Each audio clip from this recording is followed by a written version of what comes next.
So hey guys, welcome once again to my channel. It's conceptual.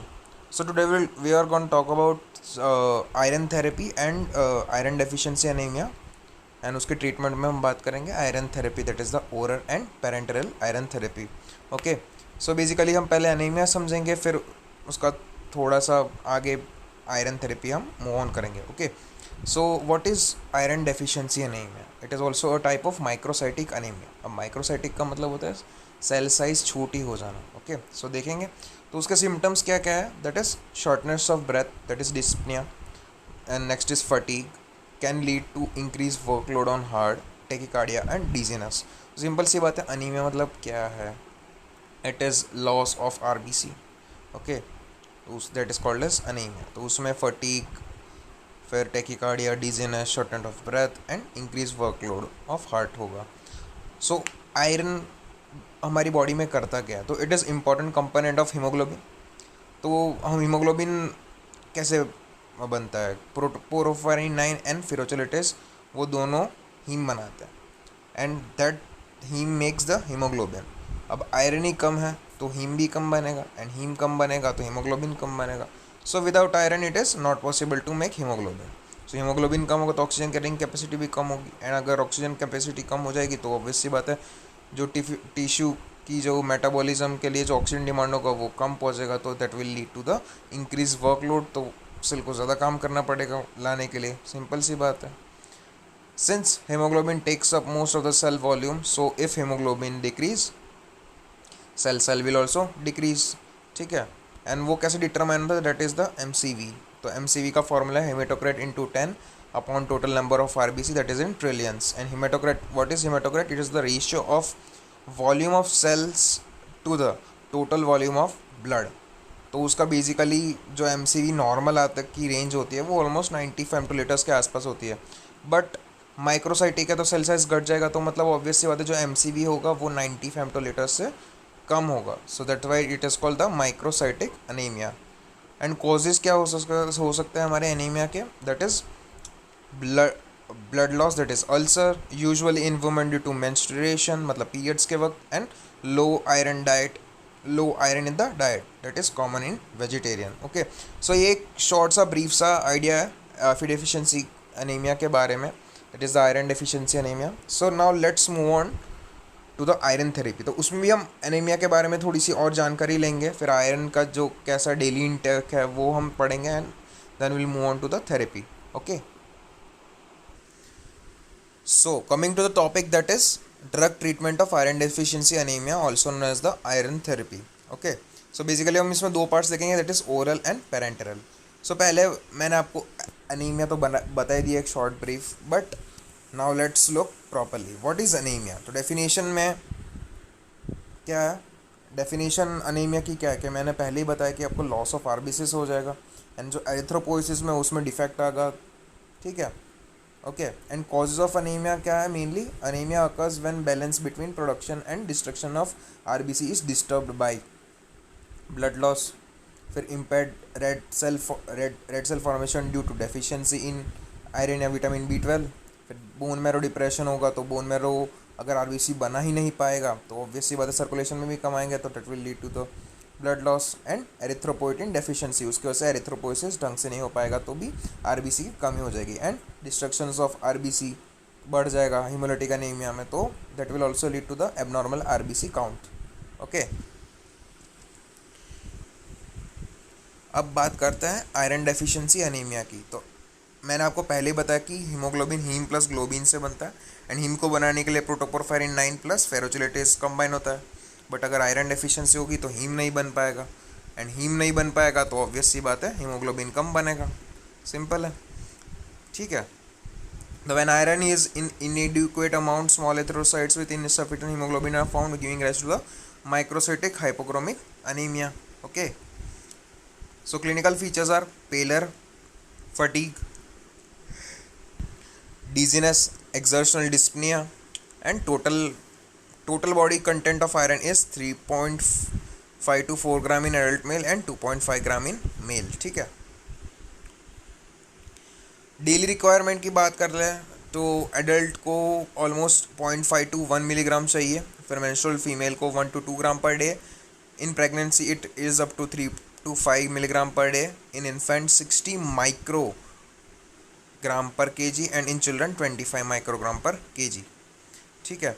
And इधर पे हमको 2-3 चीज़ें याद करने के, ये जो 3 पॉइंट्स मैं आगे बताने वाला हूँ that are very important, because हमको कभी कैलकुलेशंस आ गई तो हम इसी बेस पे कैलकुलेट करेंगे। ठीक है।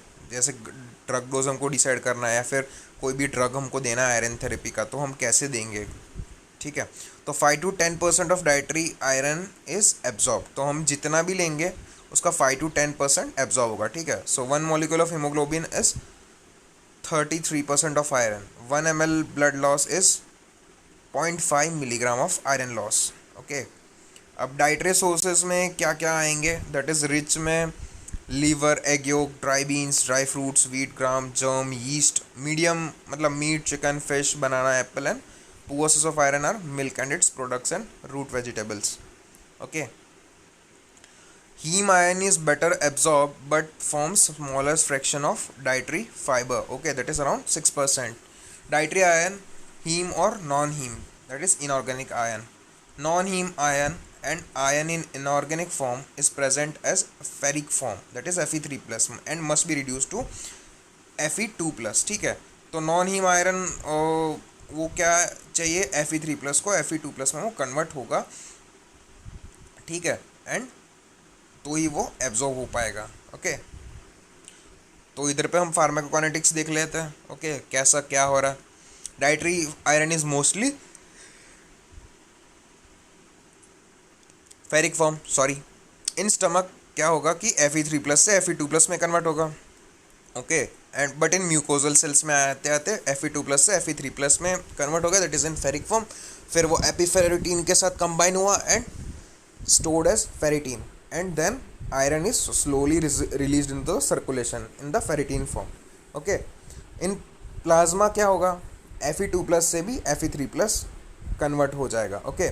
and it will combine with the transferrin and iron bound transfers iron to the bone marrow, liver and spleen। तो प्लाज्मा से bone marrow, liver, spleen में जाके वो स्टोर हो जाएगा, ट्रांसफर इसके साथ बाउंड होके ferric iron. Okay. Now iron excretion के बारे में बात करेंगे, that is conserved in body 0.5 to 1 milligram excreted. ठीक है। इंटेस्टाइन, बाइल एंड स्वेट, उसकी वजह से वो एक्सक्रीट हो जाएगा। That are the ways. Menstrual bleed में भी आयरन का एक्सक्रीशन होता है, इसलिए लड़कियों को कहा जाता है कि आयरन टैबलेट्स आप लिया करें पीरियड्स के वक्त, ताकि आयरन की डेफिशिएंसी ना हो फीमेल्स में। Milk 1.5 gram appears in milk daily during lactation. ठीक है। लैक्टेशन के ड्यूरिंग भी एक मदर को आयरन की टैबलेट्स लेनी चाहिए because it is been excreted out. So factors affecting iron absorption. अब अपन हमने बायोकेमिस्ट्री में फर्स्ट ईयर में पढ़ी थी म्यूकोजल ब्लॉक थियोरी, तो that was all via the absorption. तो उसमें सिंपल सा कंसेप्ट वही था म्यूकोजल ब्लॉक थियोरी में कि अगर बॉडी में आयरन ज़्यादा है तो वह एक्सक्रीट कर देगा, एंड अगर बॉडी में आयरन कम है तो फिर वो एब्जॉर्ब ज़्यादा करेगा। सिंपल है। सो इधर पे वही है फैक्टर्स अफेक्टिंग आयरन एब्जॉर्प्शन। तो वो मैकेनिज्म था, mucosal block theory was a mechanism for the iron absorption in our body. Okay. जितना आयरन होगा is inversely proportional to the iron absorb by the body. अगर बॉडी में ज़्यादा होगा iron तो वो कम एब्जॉर्ब करेगी, एंड अगर बॉडी में कम आयरन होगा तो वो एब्जॉर्ब ज़्यादा करेगी एंड एक्सक्रीट कम करेगी, एंड अगर बॉडी में कम आयरन हुआ तो वो एब्जॉर्ब ज़्यादा करेगी। ओके। देखो मैं फिर से कंफ्यूज अगर अब हो रहा है, अगर बॉडी में आयरन का लेवल ज़्यादा है तो एक्सक्रीट कर देगी, एब्जॉर्ब कम करेगी। Okay, simple. एंड अगर बॉडी में आयरन कम है तो वो एब्जॉर्ब ज़्यादा करेगी, एक्सक्रीट कम करेगी। मतलब जितना हो सके आयरन के लेवल को मेंटेन करना है, because it is crucial in the formation of haemoglobin, and haemoglobin हमको चाहिए ही for the vital activities of the cell metabolism. Okay. So factors affecting are facilitated by the acidic pH of stomach, ascorbic acid, cysteine by reducing ferric to the ferrous, मतलब Fe3+ से Fe2+ form, inhibited by excess phosphates, oxalates, phytates. Okay, and milk antacids, tetracycline decrease the iron absorption by forming the insoluble complexes. तो किससे किससे facilitate हो रहा है? acidic pH of stomach, ascorbic acid, cysteine by reducing ferrous to ferrous form, and inhibited by excess phosphate oxalates and phytates, and also by the tetracycline milk and antacids. Okay. अब iron preparations या फिर iron therapy can be given in two routes, that it's route of administration से दो type किए हैं, that is the orally and parenterally. So oral iron therapy. So this preparation are almostly available as a ferrous and some in ferric form. Ferrous salts are better absorbed than ferric salts. मतलब Fe2 plus is more absorbable form in Fe3 plus. इसीलिए तो हमारे जो भी sales absorb करते तो Fe2 plus में करते हैं, फिर वो जाके फेरिक में कन्वर्ट होके एंड फिर वो बाउंड होके फिर स्टोर होता है या फिर अलग अलग जगह ट्रांसफर होता है. मैंने आपको पूरा फार्माकोकाइनेटिक्स में समझा दिया है. ओके. ओरल फॉर्म्स में क्या क्या है, that is the ferrous sulphates 200 milligram tablets contains 20 to 32% of iron. Okay. फिर second one is the ferrous gluconate, that is 300 milligram tablets contains 12% of the elemental iron. Okay. मतलब elemental form में होगा as a whole, not in ionic form. Ferrous fumarate में that is 200 milligram tablets, that is 33%. colloidal ferric hydroxide 200 milligram tablets, around 50%. Other oral preparations are ferrous choline citrate, ferric ammonium citrate, iron calcium complex and iron hydroxy polymerase. तो आपको याद रखना है ये कैसे कैसे tablets form है.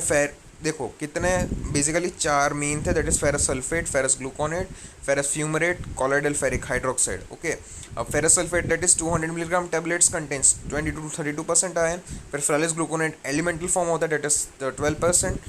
फेरसिलिटेज में अराउंड 33% होता है, कॉलोइडल फेरिक हाइड्रोक्साइड में 50% अराउंड होता है. एंड ऑलमोस्ट सब 200 मिलीग्राम टैबलेट्स होती है except ferrous gluconate, that is around 300 milligram tablets. And other are ferrous choline citrate, ferric ammonium citrate, iron calcium complex and iron hydroxy polymerase.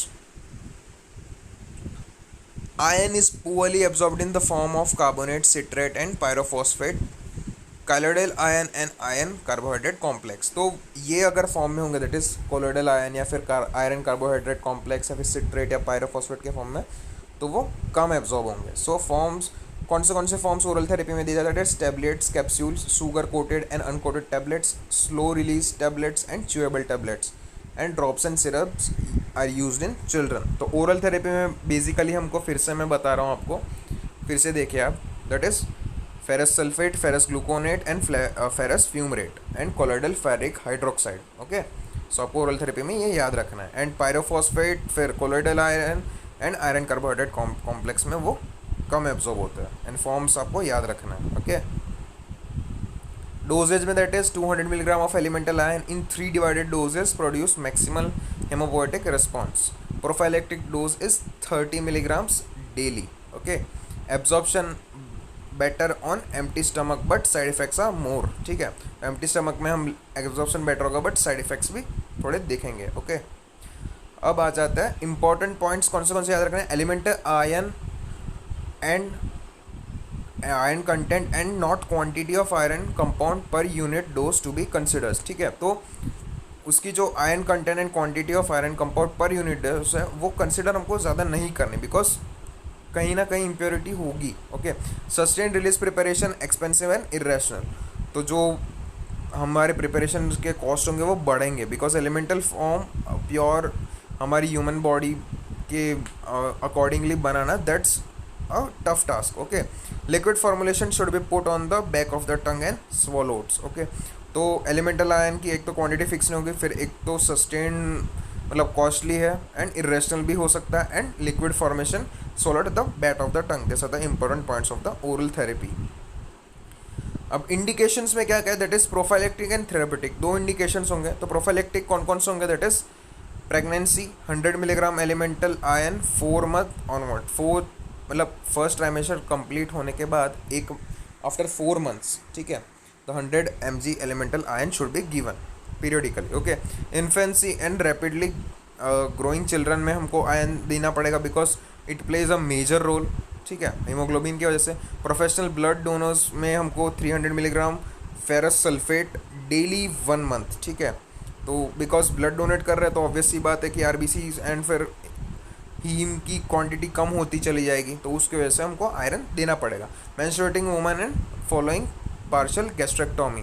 Okay, तो menstruating woman में भी देंगे, and अगर उनकी gastrectomy हुई होगी तो भी हम उनको देंगे। एंड थेरेपेटिक में that is nutritional deficiency anaemia, that is decrease intake है, डिक्रीज एब्जॉर्प्शन हो रहा है तो हम उसको आयरन देंगे। Okay, and anaemia of infancy and pregnancy and anaemia due to acute और क्रॉनिक ब्लड लॉस, मतलब ब्लड लॉस या फिर अनीमिया या फिर डिक्रीज एब्जॉर्प्शन होगा तब हम थेरेपेटिक डोज पे आयरन को दे सकते हैं। एंड प्रोफाइलेटिक में कब कब, जब जब मेंस्ट्रुएटिंग या फिर गैस्ट्रेक्टोमी हुई हो या फिर ब्लड डोनेशन हुआ हो या फिर इन्फेंट या फिर रैपिडली ग्रोइंग चिल्ड्रन में या फिर प्रेगनेंसी के वक्त। Okay, so that are the two indications of the iron therapy. Response to the oral therapy is considered as satisfactory if hemoglobin is increased by 1% per day, that is 0.15 grams percent, at least with at least 10% 1.5 grams within 3 weeks. तो oral therapy कब हमको लग रहा है that will give us satisfactory results, ठीक है, जब haemoglobin बढ़ रहा है 1% per day and at least 10% in 3 weeks, ठीक है। Following oral iron normal haemoglobin attain in 1 to 3 months depending on initial haemoglobin level, but therapy should be continued for 12 to 20 weeks after haemoglobin return to normal in order to replenish the deplete stores. ये point ये कहना चाह रहा है कि normal आपकी oral therapy से 1 to 3 months मतलब ऑलमोस्ट कितने बोल सकते हैं 8 to 10 weeks में आ जाएगा, but the therapy should be continued, कि एक बार नॉर्मल लेवल हो गया तो ऐसा नहीं कि आपको स्टॉप कर देना है। You should continue up to 12 to 20 weeks, okay, to return to the normal level and to replenish the store, मतलब जितना डैमेज हुआ या फिर जितना एक्सक्रीट किया बॉडी ने उसको रिप्लेनिश करने में हमको टाइम लगेगा। So the therapy should be continued to 12 to 20 weeks, okay.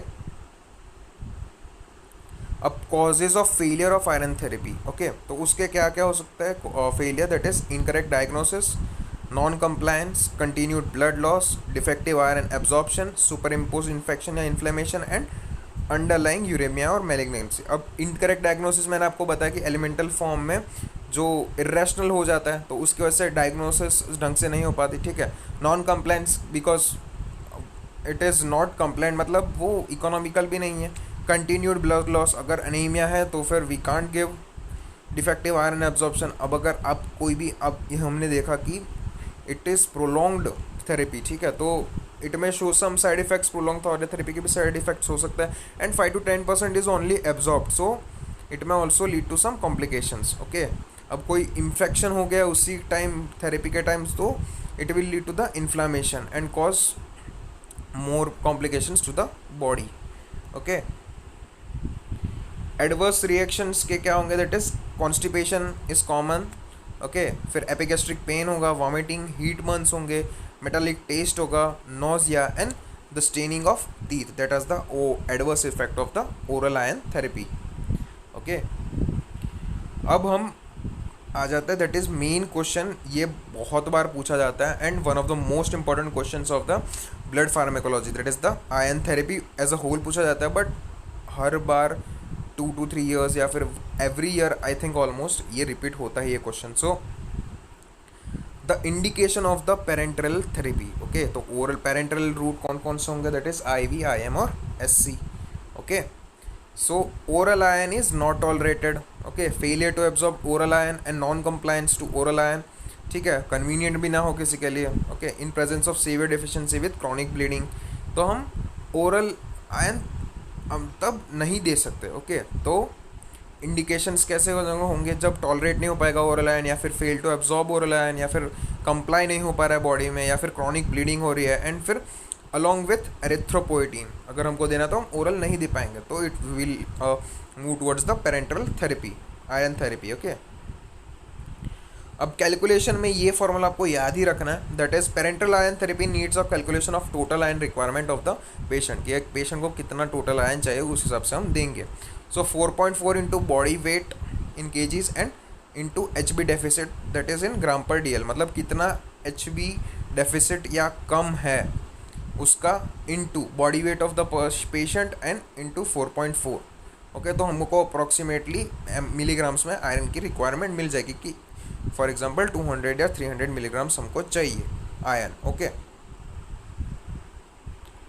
अब उसके प्रिपरेशंस में क्या क्या, that is iron dextran Imferon, it is given IV और आईएम। फिर iron sorbitol citric acid complex that is only given intramuscular, and iron carbohydrate complex that is intramuscular. अब हमने पढ़ा था कि iron carbohydrate complex is not well absorb, ठीक है, but ये दो iron dextran and iron sorbitol citric acid complex can be given. Sodium ferric gluconate recently approved preparation of intravenous use as much lower risk of anaphylactic reaction than the iron dextran. The sodium ferric gluconate is recently proved for intravenous route and has lower risk, इससे anaphylactic shock नहीं लगेगा, and it has less side effects than the iron dextran. अब intramuscular therapy में हमने इधर पे देखा, देखिए इंट्रामस्कुलर थेरेपी में क्या क्या दे सकते हैं, that is iron dextran, iron sorbitol citric acid and iron carbohydrate complex, ठीक है। तो आईएम में iron dextran and iron sorbitol both contain 15 milligram पर ml, recommended dose is 100 mg daily और 2 ml on alternate days until required dose is administered और maximum 2 ग्राम। तो हमको 50 milligram पर ml दोनों कंटेन करते हैं, एंड हमको डोज कैसे देना है कि 100 milligram daily 2 ml on alternate days, 100 milligram 2 ml, 100 milligram पर 2 ml। इधर पे 50 मिलीग्राम पर ml था, तो 100 मिलीग्राम पर 2 ml अल्टरनेट डेज, 1 डेज को छोड़ के हमको एक के बाद एक डेज अल्टरनेट डेज देनी है। जब तक, कब तक, जब तक the level not reaches up to 2 gram. To prevent staining to skin, give deep IM in buttock using the Z-track technique. Okay, so हम IM देंगे तो उसको हमारे हिप्स के वहाँ पीछे की तरफ ड्यूरिंग द Z टेक्निक हम उसको इन्फ्यूज़ करेंगे। Intravenous therapy iron dextran after test 0.5 ml iron dextran injected IV over 5 to 10 minutes. Okay, total dose diluted in 500 ml NS and infused slowly over 6 to 8 hours under supervision, ठीक है। if required greater amount than 50 ml given to on 2 consecutive days, तो मतलब basically 5 to 10% he absorb हो रहा है ion, okay. So simple सी बात है, हम जितना देंगे उसका 5 to 10% ही आएगा, ठीक है। तो उस हिसाब से हम थेरेपी देंगे, ओके। अब ये कंपैरिजन कर दिया है, ओके, आयरन डेक्स्ट्रान और आयरन सॉर्बिटोल में। So iron dextran is high molecular weight, तो iron sorbitol is the low molecular weight. Iron dextran can be given IM and IV both, and iron sorbitol is only given IM। अब third point है, that is iron dextran में 10 to I intramuscular, 10 to 30% locally bound, not available for immediate utilization, but iron sorbitol is available for immediate utilization because it is not locally bound, okay. Iron dextran is not excreted, but iron sorbitol is 30% excreted in the urine. Iron dextran is intramuscular absorbed through the lymphatics, and but iron sorbitol वो locally bound नहीं होता तो absorbed directly in the circulation, okay. फिर 6 point है कि not bound to transferrin in iron dextran, but iron sorbitol bound to transferrin may saturate. It is so very high free levels of iron in blood will be attained, so not suitable for the IV in administration. तो simple क्यों IV administration नहीं दे पाएंगे, because अगर वो transferrin के साथ bound हो गया तो इतने हाई फ्री लेवल्स हो जाएंगे that it may not be suitable for IV administration, okay. Iron dextran can be taken up by the macrophages and made slowly available to the erythron for the erythropoiesis, okay, and the iron sorbitol is directly available. तो simple सी बात है, हमको main point याद रखना है कि high molecular weight होता है, इंट्रावीनस होता है, फिर बाउंड टू द क्या उसका इमीडिएट यूटिलाइजेशन नहीं होगा बिकॉज लोकली बाउंड हो जाता है, फिर एक्सक्रीट नहीं हो पाता, फिर लिम्फेटिक्स थ्रू एब्जॉर्ब हो जाता है, फिर it is not bound to transferrin, but iron sorbitol is bound to the transferrin, so it is not available for the IV and taken up by the macrophages and slowly available to the erythron, and the iron sorbitol is directly available and it is low molecular weight, only given IM and not locally bound, and 30% excreted in urine. So that's all about the iron comparison between iron dextran and the iron sorbitol. So it is a important table to remember. अब adverse effects की बात कर लेते हैं, that is local pain at site होगा, parenteral therapy की बात कर रहा हूँ मैं, that is local pain at site, pigmentation of skin, sterile abscess, systemic headache, fever, arthralgia that is the pain in the joints, backache, tachycardia, flushing haemolysis and collapse. This affects are probably due to excessive amount of free iron in the plasma. अब iron सॉर्बिटल में हम देख रहे थे कि free iron की quantity ज़्यादा हो रही थी because it was bounding to the transferrin. So free iron की क्वांटिटी ज़्यादा हो रही थी तो उसकी वजह से ये सब होगा, headache, fever, arthralgia, backache, tachycardia, flushing haemolysis. Iron sorbitol may cause disorientation and temporary loss of taste, urine turns black and on standing. तो सिंपल से बात है, 30% एक्सक्रीट हो रहा था and it was locally bound to the transferrin, so it may cause the temporary disorientation and temporary loss of taste. Iron sorbitol. Okay. Adverse effects में क्या क्या, इंट्रावीनस में systemic reaction of more severe form, फिर anaphylactic reaction can occur within minutes, severe chest pain, respiratory distress and circulatory collapse भी हो सकता है. Okay. The treatment of acute iron poisoning is stomach wash with 1% sodium bicarbonate to render it insoluble and remove undissolved iron tablets. Okay.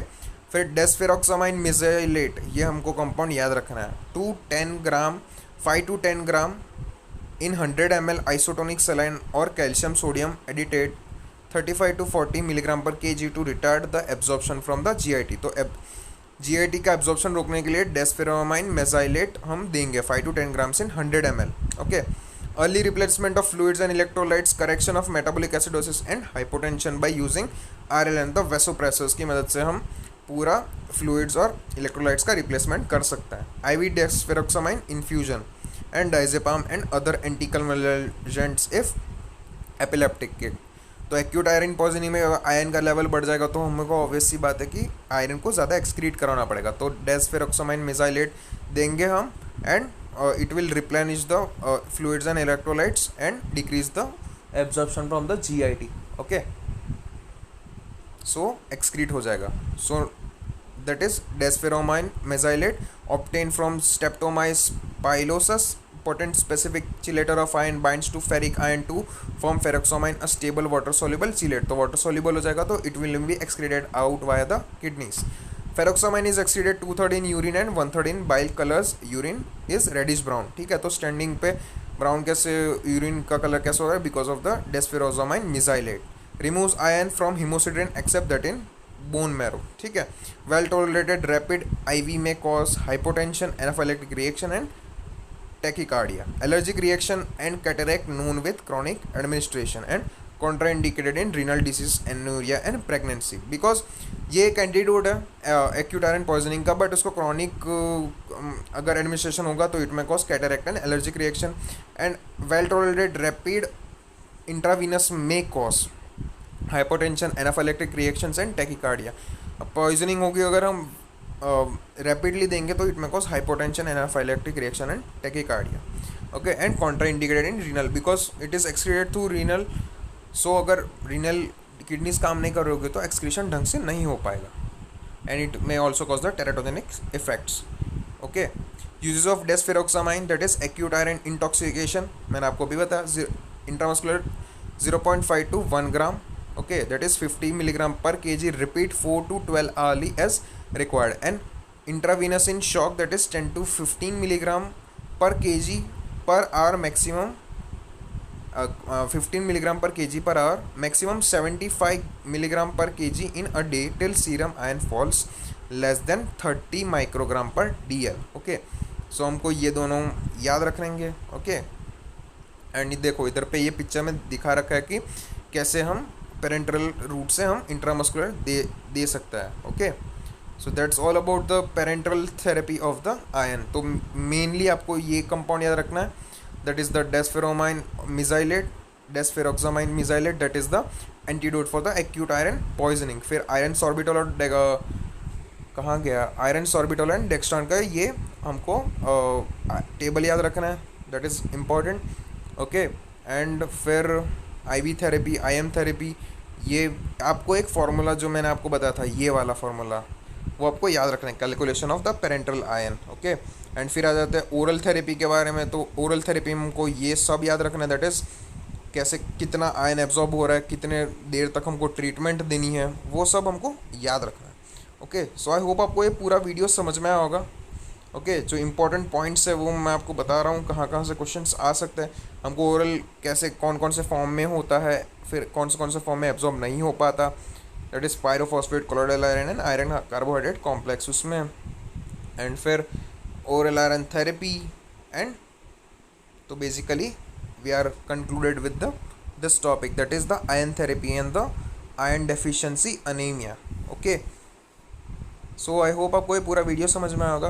कोई भी doubt हो तो guys comment section में मुझे बता दीजिएगा, एंड लिंक मैं डिस्क्रिप्शन में दे रहा हूँ, you can download this PDF and as well as all my notes including the important topics in the pharmacology and pathology. मैं दोनों की वीडियोस बनाता हूँ। एंड गाइस कुछ भी अगर आपको सजेशंस हो कि मैं कौन से टॉपिक पे वीडियोस और बनाऊं, तो you can suggest me in the comment section, and please do like, share and subscribe to my channel, it gives me a bit of motivation to make more videos.